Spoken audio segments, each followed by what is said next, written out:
after party. Alright. Well, shit. Here we are in my car recording videos that are subpar bars. Terrible. I feel uncomfortable right now because I'm at a public park and people can hear me and the stupid things I say. This video is going to be about broken commitments. There have been a lot of times in my life, especially whenever I speak about my life, I'm essentially speaking about the last 4 years because that's really been like the most dense portion of it, if that makes sense. Anyways, in these past 4 years, I've made a lot of like commitments to myself where I've said that I wanted to do certain things and I end up not doing it. And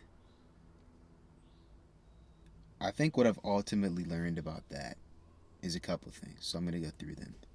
The first is, let me start with like a metaphor. I don't know. This is kind of how I think. So like, imagine if you were going somewhere and you took one wrong turn and then decided immediately just to go back home. That'd be fucking ridiculous. And it's really, really similar to the way that I go about these like commitments that I make to myself. Like, for example, if I mean, this has happened like millions of times by this point, that I said I wanted to start working out. Let's take running. I wanted to start running. I'll run for like a week. And then if I miss one day, I'll be like, well, I messed up once. I might as well stop running. My brain is so focused on this idea of like a perfect upward trend.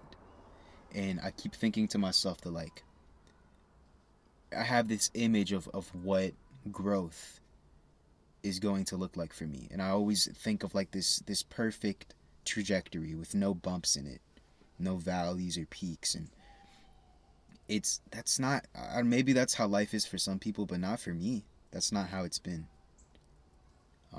And I almost think that like this is your brain tricking you. It's like mind fuckery. The part of you that wants to stay where you're at, the part of you that wants to stay comfortable, which isn't sidebar. It's not like a bad part of you. It's just like, I mean, it's not like that side of you, the side that wants to be comfortable and just binge watch TV and eat donuts all day. That's not like an evil part of you. It's not like it wants your demise, but it's a part of you that you need to keep in check. And I mean, there's balance there. But anyways, what I was trying to say is that it kind of tricks you into staying there because it makes you think that if you don't have this upward trajectory, if you don't consistently meet every single standard that you set for yourself, if you don't run 3 times a week how you said you were going to, then you might as well stop running. And obviously, if you take a month, this month, the month of November, if I try to run 3 times a week, so that's like what, like 12 times in November, and I missed one of them. I missed the third run. This is a lot of numbers, so this might get confusing, but I missed the third run, and then I stopped running. So that means I only ran 2 times in November. But if I had just missed the third one and kept running, I would have run 11 times in November. And that's obviously so much better, and you keep the habit going. And it takes so much energy to like start a habit over and over again. It's so much easier to just like, if you slip once, just keep going with it. It's fine. It's not that deep. I'm starting to get really hot. This sun, man, is shining right down on me. So I wanted good lighting, but I regret it now. Jesus Christ. I actually feel a lot more comfortable talking here than I thought I would. There are like cars passing, but I'm just like, I just kind of stare at them. I would imagine I'd feel a lot a lot weirder if there were actual humans here. But okay, what was I saying? I started running for a reason, right? And I mean, that's different for everybody. Whatever it is that you're doing, you have a reason for it. There's like a motivation behind it. And then once you skip a day, once you slip, you like completely forget about that. You just like, you're like, okay, I'm just going to go back to being who I was before this. And you just drop that ideal that you held for yourself, and it's not logical at all. I just think it's incredibly important to, it's not always possible, but to make an effort to have like a united front inside your mind, because there's so many different aspects of you and parts of you, and it's really easy to have them be at conflict, and sometimes it's not like by choice, but when you do miss that day, it is of no help to you. It's not beneficial in the slightest to vilify yourself and then be like, You're a fucking loser, man. Why didn't you run on Wednesday? What's wrong with you, bro? this actually really takes me back to something that I've been thinking about, and it's what it means to be a leader. And I don't think that I really have like much experience of, if any, of that in my life. I don't really identify with being a leader. And it doesn't so much bother me that I don't identify with that, but it's something that interests me. I don't know. It's just an intriguing concept to think about. But what I was trying to say is that, like, in this specific scenario, it's what you need to be is a leader for yourself, for those parts of you, because there's like the part of you that is a leader, and it's strong and that is striving to grow,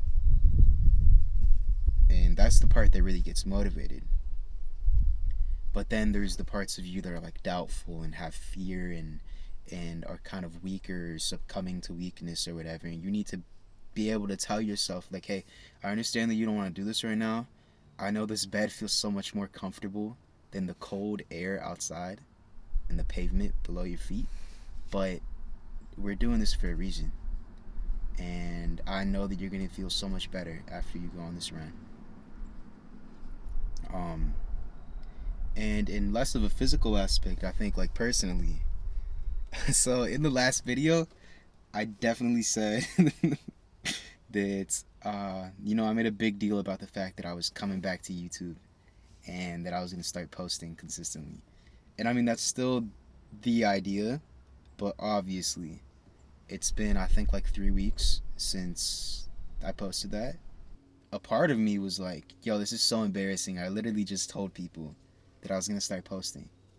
And I wanted to give up. I was just like, okay, I can't do this YouTube thing, bro. Obviously, it's been 3 weeks and I haven't done anything.